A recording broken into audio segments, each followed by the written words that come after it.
Okay, welcome to our first unit for 3D animation and gaming.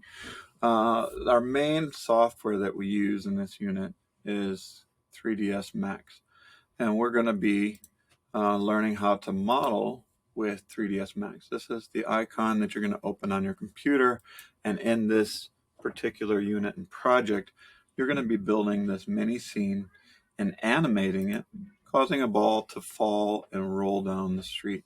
Okay, then in doing so, you're going to find a way, you're going to find out how we can render a picture of it so that you can submit it as an assignment, and how to do a mini video. Okay, while doing this, this first unit is called our introduction into the UI, or the user interface, because we're going to learn a lot of the tools on here.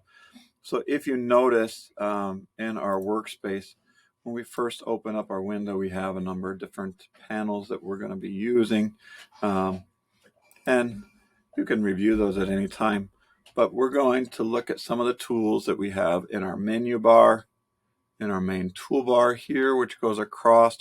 We're going to be modeling things with our command panel and using them to use the different tabs to modify and change up our hierarchy, which is going to allow us to make some changes.